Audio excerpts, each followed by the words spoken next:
Sunita Williams को लेकर NASA ने दिया ताजा अपडेट। उनका अंतरिक्ष यान अभी 45 दिन और रुकेगा या नहीं, आइए जानते हैं इस बारे में।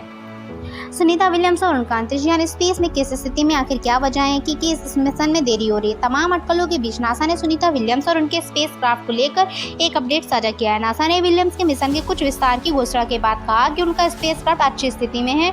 इसका अर्थ यह है कि फिलहाल चिंता की कोई भी बात नहीं है। सुनीता विलियम्स के बोइंग स्टारलाइनर के अंतरिक्ष मिशन को आगे बढ़ा दिया गया है और यह 45 दिन और चलेगा। नासा के अंतरिक्ष मिशन में लगातार हो रही देरी के कारण तनाव का माहौल था। अमेरिकी स्पेस एजेंसी नासा ने पहले ही इस हफ्ता कहा था कि स्पेसक्राफ्ट अच्छी स्थिति में है और 45 दिनों से अधिक समय तक ऑर्बिट में रह सकता है। इस मिशन की जानकारी देते हुए बता दें कि सुनीता विलियम्स और बुश विल्मोर को ले जाने वाले विमान को 5 जून को लॉन्च किया गया था। बोइंग अंतरिक्ष यान के प्रक्षेपण में लॉन्च से पहले गड़बड़ियां देखी गई थी। इसमें इन्हीं सब कारणों से कई बार देरी हुई। हालिया अंतरिक्ष प्रक्षेपण शुरू में 1 सप्ताह की अवधि के लिए तय किया गया था, लेकिन बाद में इसे लेकर सर्विस मॉड्यूल बढ़ा दिया गया है। यह हीलियम लीक के कारण अंतर्राष्ट्रीय अंतरिक्ष स्टेशन ने डॉक के लिए जाने के लिए मजबूर होने के बाद 2 महीने तक बढ़ा दिया गया। ANI ने CNN के हवाले से बताया कि नासा के commercial crew program manager Steve Stich ने घोषणा की है कि बोइंग स्टारलाइनर के मिशन में 45 दिनों से लेकर 90 दिनों तक की देरी हो सकती है। स्टिच ने कहा कि हमें घर आने की कोई जल्दी नहीं है। वैसे तो अंतरिक्ष को लेकर कई सवाल होते हैं। इन सवालों को सुलझाने के लिए स्पेस एजेंसी प्रयास करती है। नासा के अंतरिक्ष में सुनीता विलियम्स अपने साथी बैरी विल्मोर के साथ एक मिशन के दौरान अंतरिक्ष में फंस गई हैं। अंतरिक्ष रहस्य से भरी दुनिया है। नासा की भारतीय मूल की अंतरिक्ष यात्री सुनीता विलियम्स अपने साथी बैरी विल्मोर के साथ अंतरिक्ष में फंस गई हैं।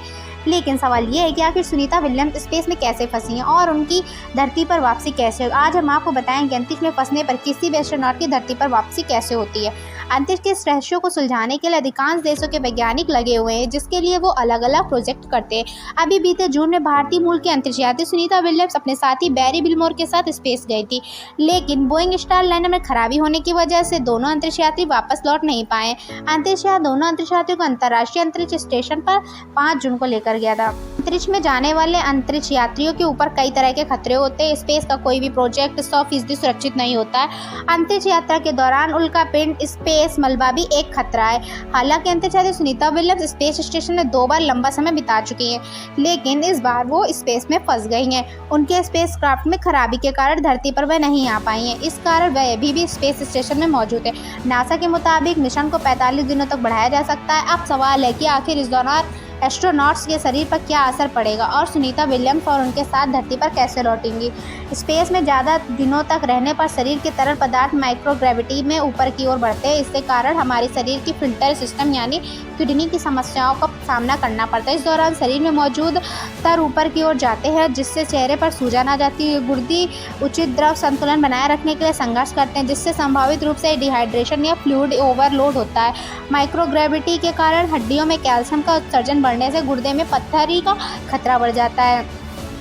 वैसे स्पेस से वापस धरती पर सुनीता विलियम्स और उनके साथी कब लौटेंगे, इसको लेकर नासा की तरफ से कई बयान जारी नहीं किया गया है। नासा के मुताबिक इस मिशन को 45 दिनों तक बढ़ाया जा गया है।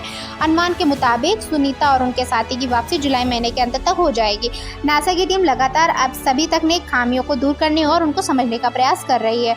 दोस्तों, आशा करती हूँ आपको हमारी यह जानकारी बहुत पसंद आई होगी। तो इसी के साथ में वीडियो को लाइक करके चैनल को सब्सक्राइब करना बिल्कुल भी ना भूलें। Thank you.